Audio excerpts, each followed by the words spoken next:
Hello, everyone. Welcome to today's lesson on arcs and sectors. This is the first topic in chapter 10. And what we're going to be doing over the course of these two videos is trying to come up with an answer to the essential question, how are arc length and sector area related to circumference and area of a circle? Now, you'll notice that I've highlighted arc length and circumference in the same color, and sector area and area of a circle in the same color because they are related to each other. So arc length is directly related to circumference. Sector area is directly related to the area of a circle. Some important formulas that we are going to use and that you should be aware of is for the circumference of a circle, which is given by the formula 2 pi r, where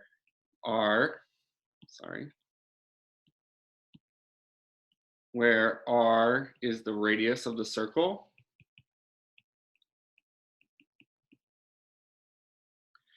And for the area of a circle, we have the formula pi r squared. It's pretty simple for students, or it's pretty easy for students to get these two formulas confused. So just be cognizant of when to use what formula. Now let's talk about circumference really quick. We hear this word expressly used only for circles. And if I'm going to relate it back to polygons, the circumference is the perimeter of a circle. Okay? And the formula 2 pi r will give us that. We're going to go over some new vocabulary. Today's lesson has a lot of new vocabulary in it. And in the first video, we're going to cover up to the vocabulary term radian. In the second video, we will talk about the sector of a circle and the segment of a circle. We're also going to discuss the difference between the arc measure and the arc length. And when we get to that, I will expressly mention the difference. So I'm following the examples in the textbook, which you have the e-textbook, or you may actually have your physical copy at home. So as I'm going through this, I would recommend that you stop and pause the video when we come to a new example so you can copy the figure down, and then play back the video at whatever speed you choose, because you can edit that in YouTube, and then watch it as many times as it takes for it to really sink in and understand the content. So first, let's discuss this figure right here. We have circle P, and we always name a circle based off of the center point. You may see that some books call a circle like this, with this notation. Now let's talk about a few things with this circle. The area that I'm highlighting now in pink, this is a radius. So AP, I should probably write this in a different color. AP is a radius. There's another radius in here. BP is also a radius. Now you should be familiar with that term, radius. Then we have what I'm highlighting in orange, this arc right here from point A to point B is called a minor arc.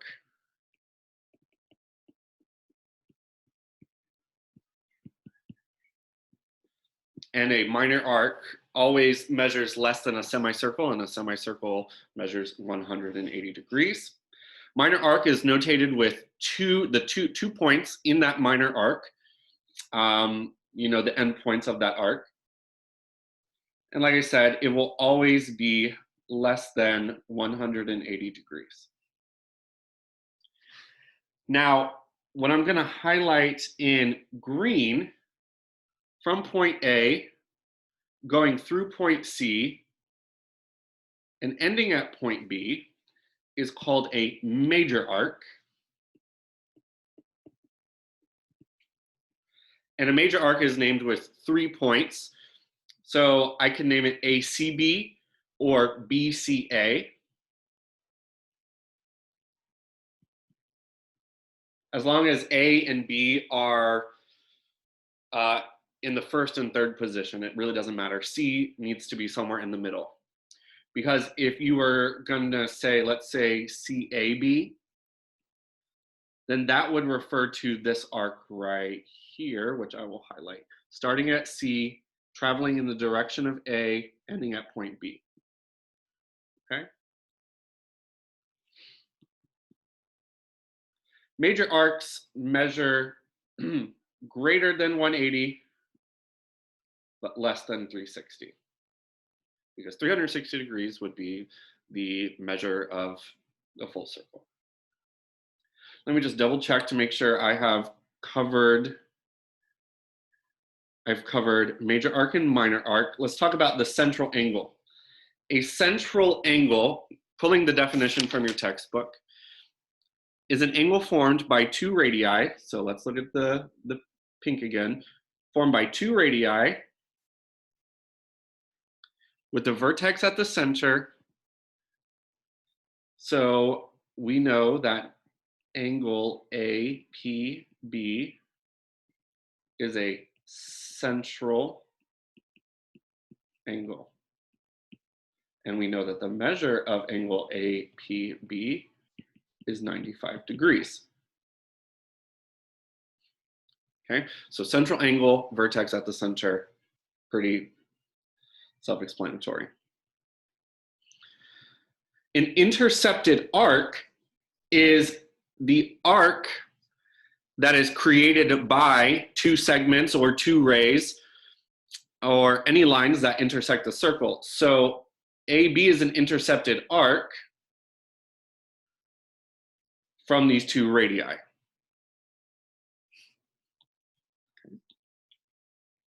And once again, you can find the glossary in your textbook, either the e-textbook or the hardback book that you have, that you were assigned at the beginning of the year. All right, let's look at the question. What is the measure of arc AB? The measure of arc AB will always equal the measure of the angle of its central angle that it intersects.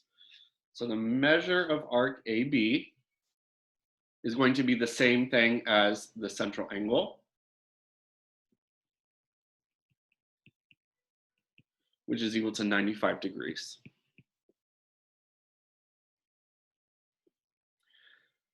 The measure of arc ACB, which is a major arc, is the remainder of the circle. So the entire circle is going to be, the measure is 360 degrees. And if I take away 95 degrees from that, we get 265 degrees. Okay. Let's look at the try it that's attached to this example. It says use circle W, which is over here. What is the measure of arc XZ? So I'm going to highlight that in blue. XZ is the intercepted arc of angle XWZ. The measure of angle XWZ is 115 degrees. Therefore, the measure of arc XZ, which is a minor arc, is also equal to 115 degrees. The measure of arc XYZ, which is a major arc, and you should notice that because there are 3 points in the arc. The measure of arc XYZ is whatever is left over from the minor arc measure. So we have the measure of arc XYZ is equal to 360 degrees minus 115 degrees, which is 245 degrees.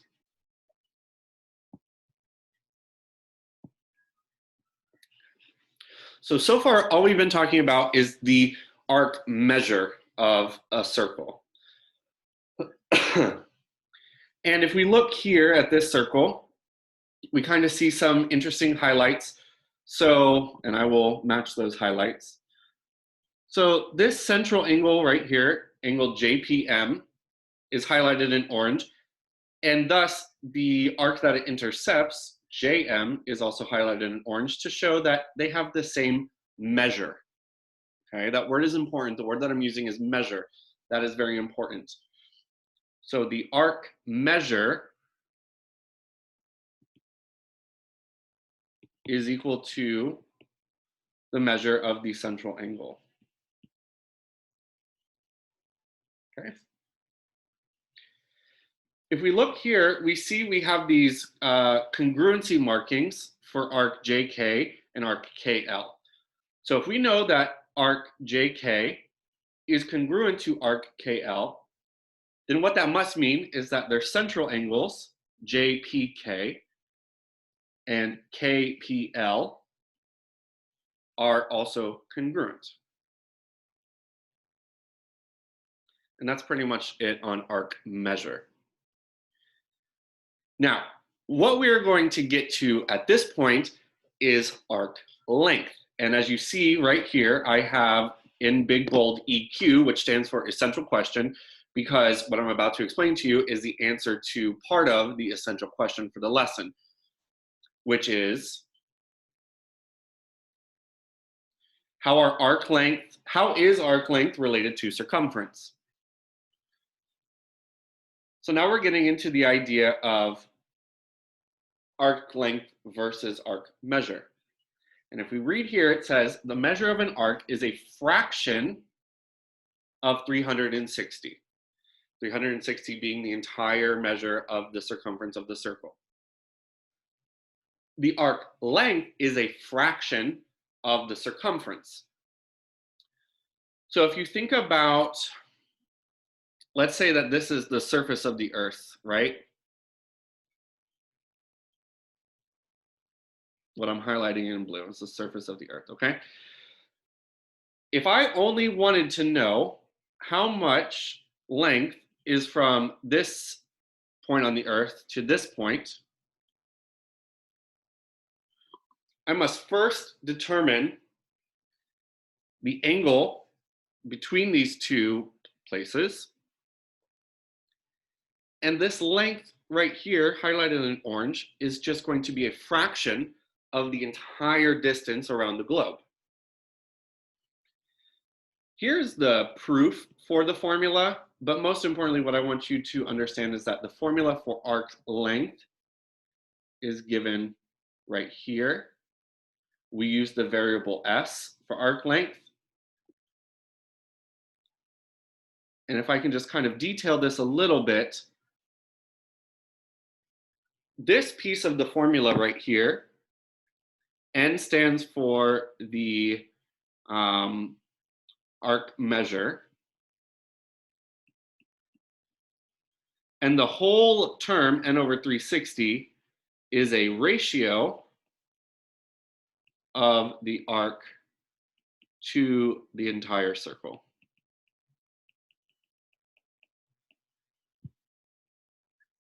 This term that I'm boxing right here, 2 pi r, should be familiar to you, is the circumference formula.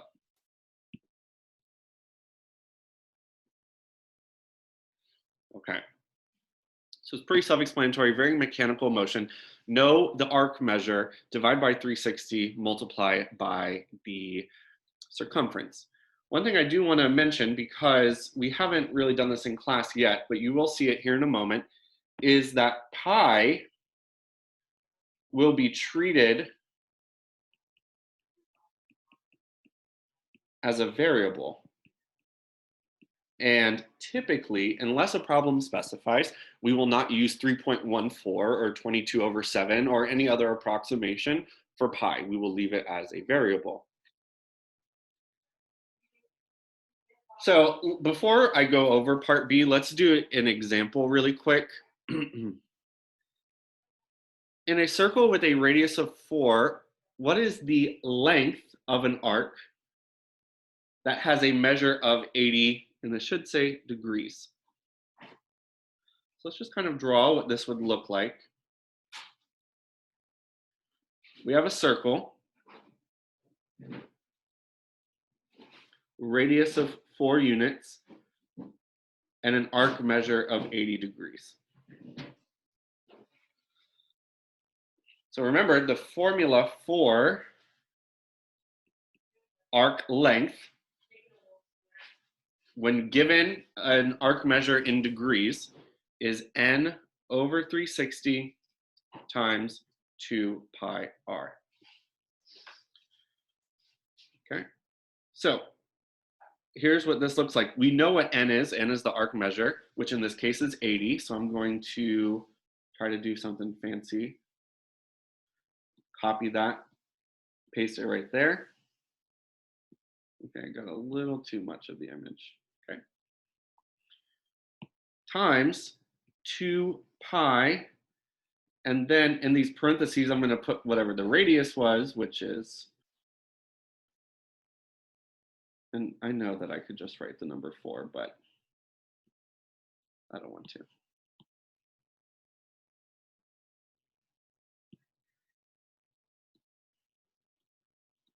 Because I'm trying to show you how what you're given fits into the formula. Okay. Now, understand that when we have fractions like this, 80 over 360, we do not want decimals. We want to reduce this. So 80 over 360, if you plug it into your calculator, will get you 0.2 repeating.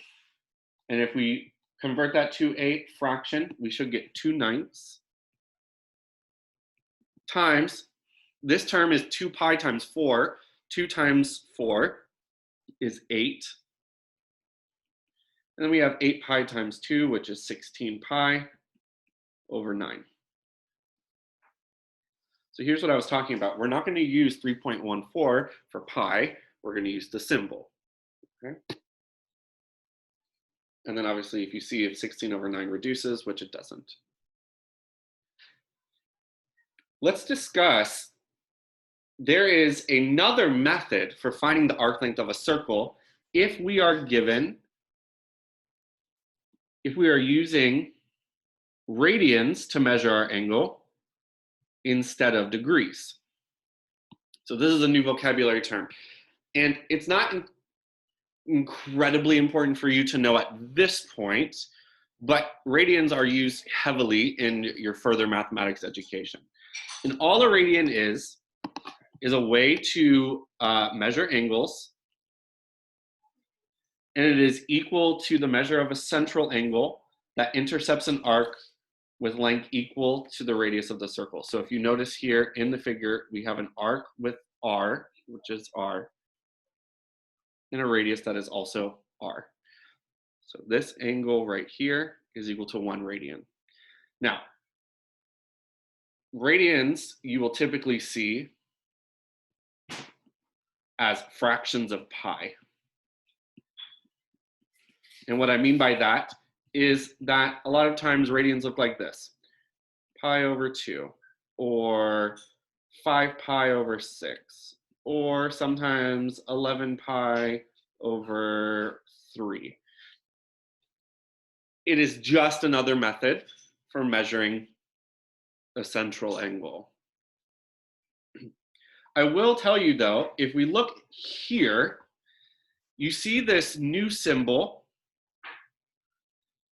And this new symbol, you can draw it, just do a circle with a line through it.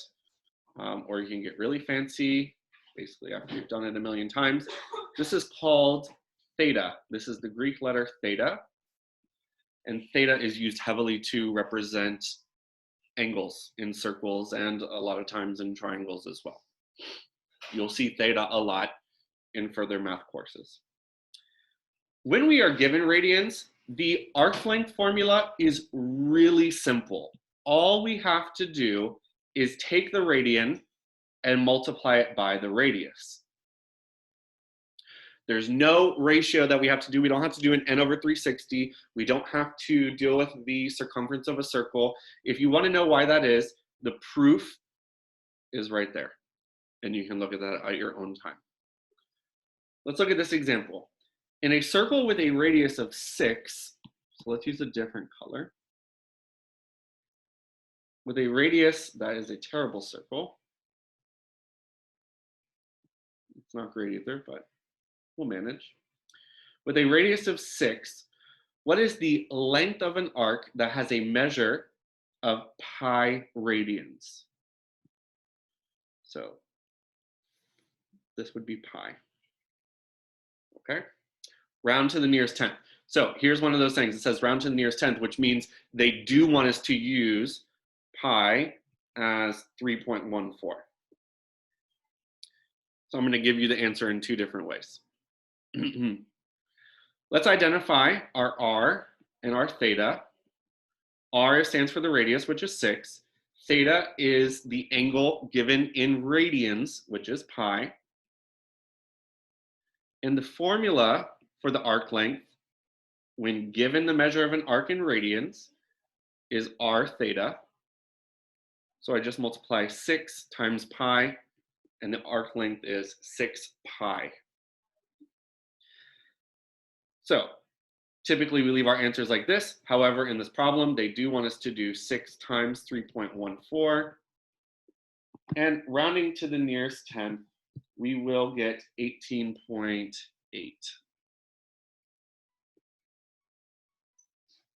Okay? So moving forward, what I want you to understand deeply is that arc measure helps you get arc length. Knowing the measure of an arc will help you get the arc length. They are not the same. The key difference is the words measure and length. Measure is either in degrees or radians. Length is whatever unit the radius is in. So if my radius is in centimeters, the arc length will also be in centimeters, and so on and so forth. Okay, let me move over to the last two examples that I have for today. This question says, what is the length of AD? So let me just kind of highlight what AD is. AD is a minor arc, or at least it looks like a minor arc. It says express the answer in terms of pi. If you analyze this circle, the central angles are all given in degrees. And we know that the radius is equal to 4. That's given right here. You cannot see it. And since I want the length of AD, so I want S, I know I will have to use the formula n over 360 times 2 pi r. Do I know the central angle for arc AD? I don't, but I can solve it easily by taking away the measure of these other central angles from 360. So I'll do 360 minus 43 minus 73 minus 104.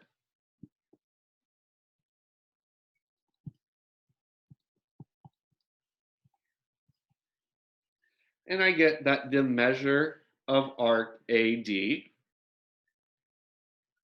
is 140 degrees. So now I have everything I need to solve for the arc length, and I'm going to do 140 degrees over 360 degrees times 2 pi times the radius, which is 4. 140 over 360, converting it to a fraction, is 7 over 18 times 8 pi. 8 times 7 is 56 pi over 18. This does reduce because we have two even numbers. So if I divide both by 2, I'll get 28 pi over 9. And that should do it. I don't think 28 goes into 9 whole. It doesn't. So the answer for the length of AD is 28 pi over 9. I'm going to cut and paste this so that way I have some more space to do the next two. The last example that I have for us today is to answer try it for example 3. It says use circle Q, express your answers in terms of pi. And it wants to know what is the length of JK.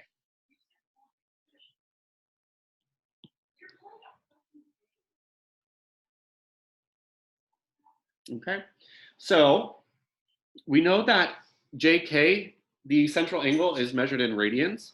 So I know that theta is equal to 3 pi over 4, or 3/4 pi. I know that the radius is equal to 5.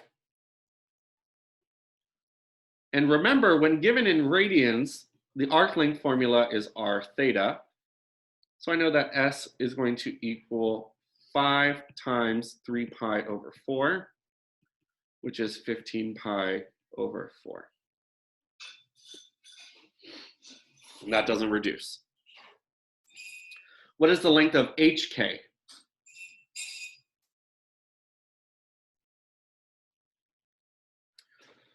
Well, we don't know what that central angle is. However, I will tell you that in radians for a complete circle is measured in 2 pi radians. So a complete circle is 2 pi. Let me erase that. That could be a bit confusing. So what I'm going to do is take 2 pi away from 3/4 pi and from pi over 3. I'm doing this all in a calculator, so you don't need to do this by hand.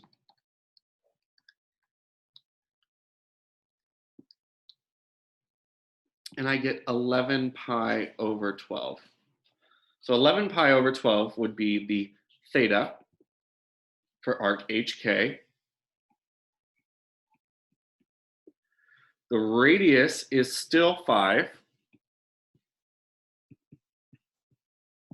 And all I have to do is multiply those two together and get 55 pi over 12. And even if that is reducible, I'm not going to do it at this point. Okay. So please copy this into your notes. If you have any questions about any piece of this, please write them down and save them for the office hours that I will be holding via Zoom. And make sure that you're communicating with me through Remind or through Edsby, whatever works best for you. And I will see you guys at the next video.